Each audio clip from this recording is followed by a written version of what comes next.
This module, you'll be learning about why family engagement is so important, and not only that, but some of the barriers to those, such as cultural differences, parenting style differences, etc.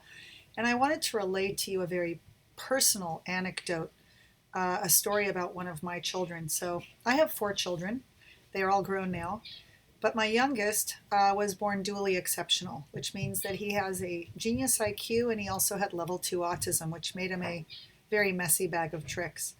And I'm sharing this with you to see how schools did it wrong so that we can make sure that this doesn't happen to more families.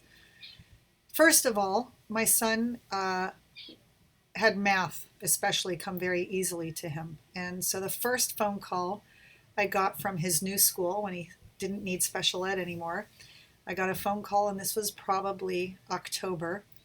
And I'll relate to you what the teacher told me. And actually, what my son also told me was the exact same story.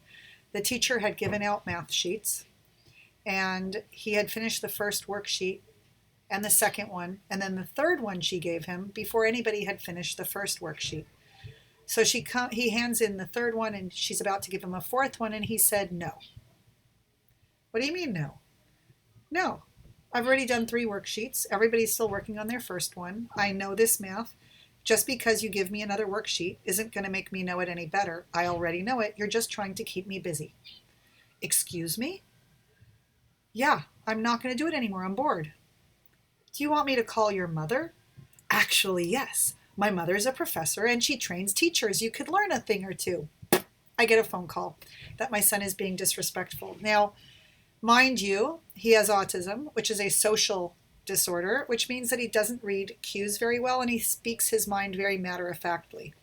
The other thing that I've done culturally is, because my family went through the Holocaust and most of them perished, we were raised from birth to be incredibly independent and not to let anybody ever step on us again, the idea being that we would never be sheep to the slaughter again.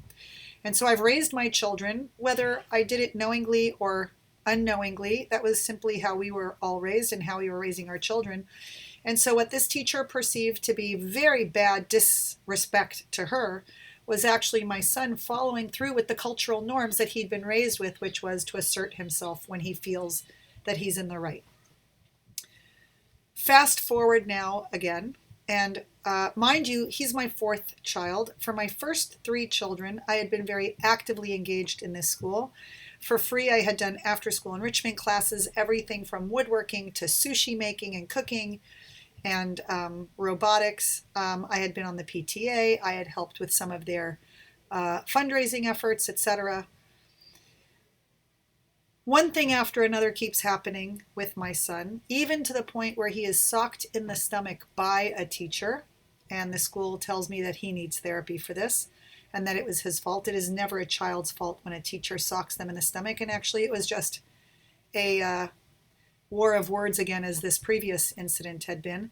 And of course, I took him to therapy right away because the therapist is a mandated reporter and called the police. Long story after this. If you want, you're more than welcome to call me and I'll tell you the rest of the story, or we can meet at a Starbucks.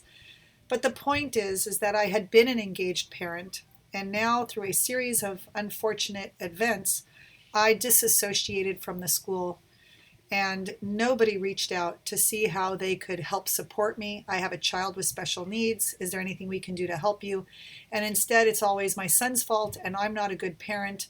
And you know that under their breath, they wish he would be sick more often and not coming to school, or maybe even going to a different school. And I want you to know that when children are treated like this, the parents feel rejection, the parents feel sadness, and it is really important that you always think to yourself, what would I want to have done if this was my child? How would I want to be treated? And so this is just one of those cases of how not to work on engaging parents, but rather you see here much room for improvement on how you can support parents when they're dealing with some special needs or cultural values that are different from your own. What a world it could be.